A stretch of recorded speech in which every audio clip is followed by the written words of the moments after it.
I am almost 100% sure you're already aware that doom scrolling is consuming hours and hours of our lives. If you looked back at a graph of all the hours that you spent scrolling and scrolling through meaningless content, the hours would turn into days, weeks, maybe even months. Now, I understand greatly, especially these days, the want and need to turn off your brain and just decompress. And let's be honest, scrolling on TikTok and Instagram Reels is just the easiest way to do it. Not even getting into how these apps are designed to make it sadly easy to open their app and just scroll for hours endlessly. Sometimes it feels good to just switch off your brain. And I'm not suggesting that you shouldn't necessarily. I'm a believer and an advocate for rest and shutdown time. If it were just that, there would be no issue, but it's not. It feels so good to just empty your mind and scroll for hours that sadly this state of being has become like an addiction for many of us. And there's plenty of older people condemning younger people for falling for it. But there's not a lot of people who are offering solutions to this. But I truly believe that we can achieve this escape and this sort of mind emptying state of being without succumbing to the endless feed of content that you didn't even choose to see. You can still turn off your brain with the things that you choose to watch deliberately. Take back your agency. You can choose to see things that aren't stealing your undying attention and using it as currency. And you can choose to watch things that respect your most precious resource, your time. Now, I often get frustrated when looking for solutions to problems and people say, just let it go, release that mindset, shift your way of thinking. While yes, there is immense power in changing the way you think to overcome a habit, which I'll get into that in a little bit, this sort of airy, wishy-washy solution is just not enough to overcome an addiction or change your way of living. Personally, I need tangible ways of applying this lifestyle shift. And once you undergo that mental, mindset change while also applying those tangible changes to your life, there's really nothing you can't achieve. So in this video, I've compiled some tangible solutions to first let go of your addiction to your phone in general. Secondly, ways to turn off your brain without the hours of doom scrolling. I'm not saying you even have to delete whatever app is constantly beckoning you, although you can if you feel so moved. It wouldn't hurt. I just want you to take back those years of your life. So we know that habits are linked to each other. If you have one negative habit and another one, you're more likely to do one once you've already done the first one. So when you have a habit of constantly clinging to your phone, checking your phone, opening it, looking at it for no reason, which we all do, no shame, obviously, you are substantially more likely to start scrolling for just no reason. And the simple and tangible answer to this is to just let go of the phone. I don't mean throw your phone into the lake, obviously. We rely on it for mostly everything. I just mean in moments when you feel the urge to pick up your phone or you catch yourself just picking it up, looking at it, ask yourself, why do I need my phone right now? What is the purpose of opening my phone? Am I about to respond to a text? Am I about to take a picture? Am I about to Shazam this song that's playing right now? If you don't have a clear answer to this question, just put it down. Say, I don't need it. I don't need it right now.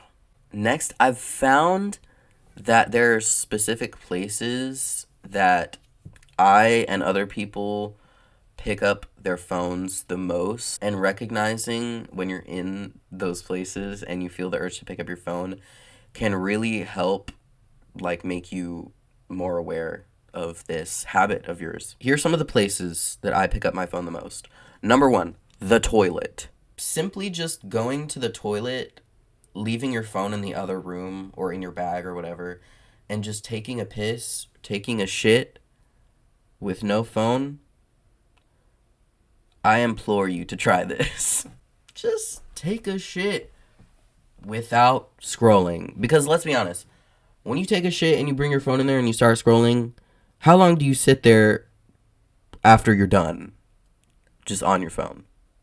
Number 2, waiting in lines or waiting in a waiting room, just waiting in general. Being aware of your surroundings in a public setting is kind of just good in general for safety reasons of the people and the things that are going around you. But this moment of like nothingness can just be a good moment to catch up with yourself. I mean, how often do we really do that? How often are we given that moment of just no expectations of doing anything, just waiting? Just catch up with yourself. It's nice. Number 3, before bed. There are millions and millions of videos on ways to create an enriching bedtime routine. I don't really care what it is right now, so long as it prepares you for sleep, which scrolling does not. In fact, it does the opposite. Curate your little bedtime routine that you like that doesn't involve you picking up your phone. I'm not saying you have to put it in the other room, lock it up in a safe, unless it really is that bad for you, which it could be, and I'm here for you. Just formulate that routine without your phone. Number 4, at work/school. And now look, I don't want to tell you to just get back to work. That's not what I'm here to do, because God bless, I've also just been on my phone at work and school. Like, it's really, sometimes it gets boring. But it's sort of the same situation as the waiting in line thing. Think about your own thoughts. Like, daydreaming, the term daydreaming, the art of daydreaming is lost in modern day, I feel. It doesn't have to be as whimsical as it sounds. Just thinking to yourself about, like, literally anything is good. And actually, there's plenty of studies about how boredom is genuinely good for your brain. We already know the topic of this video, constantly numbing your mind with stimulation, like visual stimulation, is not doing good for us. So boredom, I implore you to look into it and to embrace boredom sometimes. But if you're not willing to just sit there and do nothing, which is fair, but you still don't want to keep, burning off your neurons with overstimulating videos or dumbass opinions online, try replacing that time with just a mobile game. Whatever games you like on your phone. Personally, the one that helped me a few years back when I was in high school was Angry Birds 2. Definitely recommend that game. It's a good way for you to have fun and enjoy yourself while you kill time without killing your brain cells. Now, it's not constructive when you're trying to get rid of a habit to just say, just get rid of it, because when you want to stop a bad habit, you need to find something to replace it, or else that bad habit is just going to fall right back into place. So here are some of the things I've found to help replace the hours of mindless scrolling. Number 1, have hobbies. This is my biggest one. I could make a whole video itself on the topic of having hobbies, but I'll keep it on topic. When you have hobbies, whatever it may be, painting, going on walks, crochet, makeup, video games, making beats, trolling people in Roblox, etc. You have an array of things to choose from on any given day, whatever you're feeling.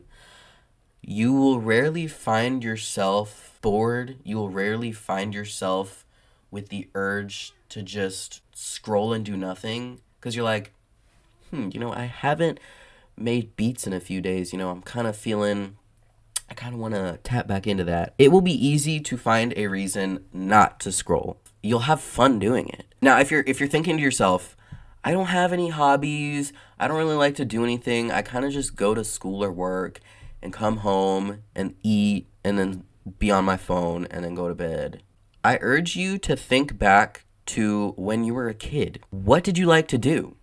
What shows did you watch? What extracurriculars did you do in school that you loved? Which ones did you do that you hated? Just kind of think about little kid you, because the things you like to do when you're a kid, it's kind of the essence of you. Like, this is you before the weight of expectations and school or work and just being an adult has gotten to be a little bit too much pressure. Just think about what little you liked, because chances are those things you still like, but you've just kind of forgotten about. Which you shouldn't feel bad about at all, obviously. This is a shame-free zone, and those things are always there for you to come back to. Really think about what those things are. Lean into the things that you currently love, you know you already love, or that you used to, because there's not a single person on this planet who doesn't have activities and things that they love to do. Because what the fuck were people doing before we scrolled? So I want you to start a list of these things that you like to do or that you think you might like to do, because you could always try something new. And I mean actually write a list, whether it be physically or in your notes app. Write or type that list out so you actually have it with you tangibly. And that leads me to my next solution: making lists. Make lists of things that you want to do. If you find yourself with nothing to do, no ideas, no motivation, I mean, it only makes sense to scroll. So of course that's what you're going to do, because why not? But if you make lists of things that you want to do, for example, movies I want to watch, books I want to read, restaurants I want to go to, games I need to play, even using your watch later playlist on YouTube, that's content that you went out of your way to say, I want to watch this later. I actually want to sit down and watch this. This looks interesting. Because, you know, when you're scrolling and you're just in that legitimately endless feed, like, it does not end. And when your mind is off, you're not going to think to yourself, this is the last video I'm going to watch, because, you know, you're just going to scroll again. With that endless feed, you're not choosing the next video that you're going to see. You're literally just sitting there taking in whatever the algorithm is choosing to feed you. And yes, the algorithm is tailored to you and it shows you what you want to see most of the time. When you're not actively choosing to watch something, it's mostly just going to be content that's going to try to get you to react in whatever way that keeps you on the app the longest. All that to say, the watch later tab on YouTube is my best friend. And plus, with this thing of making lists, you can always have something to come back to. You know, if you're bored, if you want to if you're like, I want to just bed rot today, you always have something for you to come back to. And you can kind of kill two birds with one stone by not procrastinating on doing the thing you wanted to do or watching the thing that you wanted to watch, doing that while also actively choosing not to scroll. Good job. Number 3, my final tip, is to exist outdoors. This is kind of a vague one, and I kind of mean for it to be, because I've found that when I spend all my time inside during the day doing whatever, being on my phone, being lazy, or being productive, whatever, I remember to take a step outside and just take a deep breath and just be. All of the modern dystopian technology and worries that has a constant iron grip on me just sort of melts away. Now, I'm not saying you need to go backpacking in the woods for 3 days to exist outside. I'm just saying, just do things that you would normally do inside, outside for a change. Like, go out of your way to, just be outside, preferably without your phone in hand. I know it's kind of hard if you live in, a big city. It doesn't even necessarily have to be, in nature, in the forest. Just being outside, with the air, with the sky, with the clouds, it genuinely is good for you. Just do things you would normally do inside, outside for a change, and just see how you feel after a little while.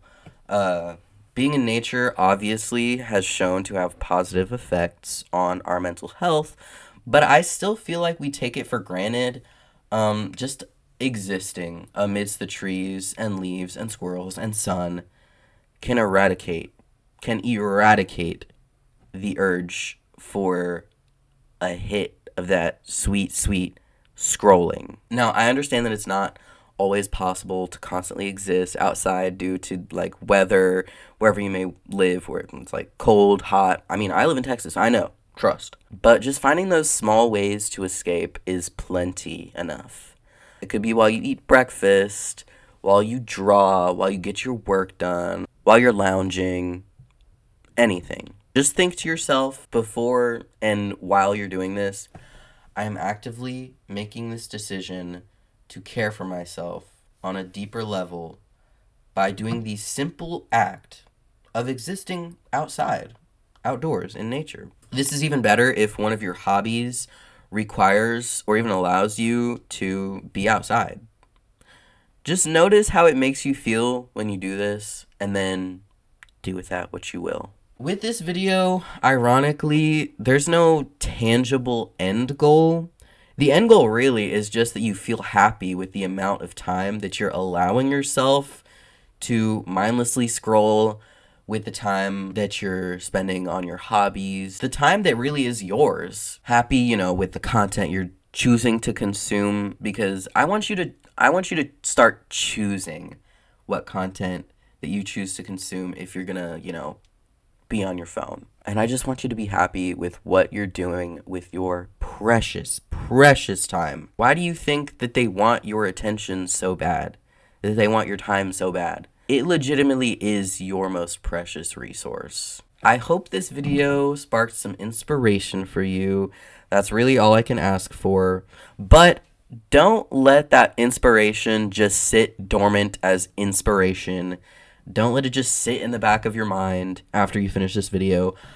I want you to turn that inspiration to an action. Write that list. Reunite with yourself and your own mind. Take those tangible and measurable actions and do the things that you've always wanted to do. And most importantly, don't be so hard on yourself. Do not beat yourself up. Do not self-loathe. If you find yourself lost in your phone sometimes, if you find yourself, falling back into that old habit, I promise you it's not the end of the world. You do not need to feel shame for that. Because that self-loathing, that beating yourself up, it's only going to throw you back into the bad old habit of the mind-numbing scrolling. If you've made it this far into the video, I know and you know that you already have the innate desire within yourself, without any external factors, to do good things for yourself. Like, you truly know that you deserve good things. You deserve love for yourself. So take that knowledge and celebrate it truly. And just be kind to yourself. I want to share some creators with you who inspired me to make this video, who definitely deserve your attention. And if you like this video, you like the topic that I was speaking about, self-improving, getting rid of the bad habits, ending phone addiction, you will definitely like their stuff, I promise you. First one is I Understood. I am genuinely so lucky to have found her channel. To simplify, she mainly talks about like motivation, creative expression, and how we can overcome the obstacles that we often put in place ourselves. She speaks about such complex ideas, but puts them so eloquently. When I watch her videos, I literally get chills. She has like a genuine aura of like creativity and motivation. Like, she was put on this earth to creatively push other people, and like, you feel it when you watch her videos. Like, she goes off. It's like she's pulling the words out of my brain that were hidden, that I couldn't really put into words. She reframes these modern concepts of productivity and creation in like a very spiritual way, and she's just great. She has been motivating me the past few months to stop getting in my own way. Definitely recommend her channel. Next is a book called The Outrage Machine by Tobias Rose Stockwell. If you are both frustrated and fascinated with the current landscape of social media and how it just seems like an endless void of negativity at times with little respite. I highly, highly recommend this read. It's about 400 pages, but I could not put it down.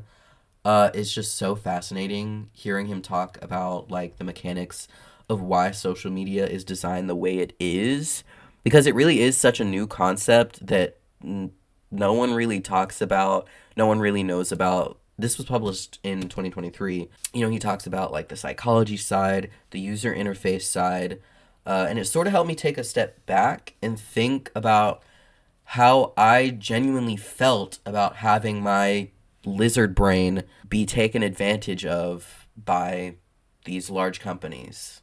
Definitely recommend this. I just picked it up at Half Price Books. Last but not least, I am so sorry I don't know how to pronounce his last name, but Josh.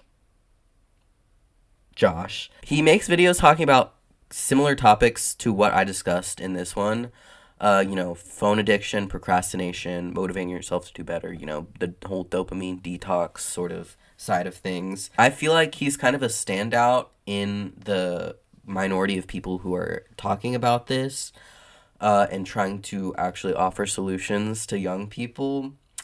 I just really like his approach towards it. I think it's very kind and productive, because I feel like a lot of the people who are talking about it, it's kind of self-aggrandizing, where they're like, I overcame my phone addiction. I have 3 minutes of screen time a day. So you should do that too. And if you don't throw your phone into the river, you're a fucking lazy piece of shit. And that just doesn't feel good for any of us, does it? It's a little bit shameful. And I feel like the way he approaches it is very kind and very productive and self-forgiving, which I feel like we could all always use a little bit more of. So he definitely inspired a lot of my desire to talk about this and why it's been on my mind a lot as of late. That's about all I have to say for this video. I genuinely wish you the best of luck in everything you do. I wish you love. And I hope you have a great rest of your day. And I hope you write that list. All right. Bye.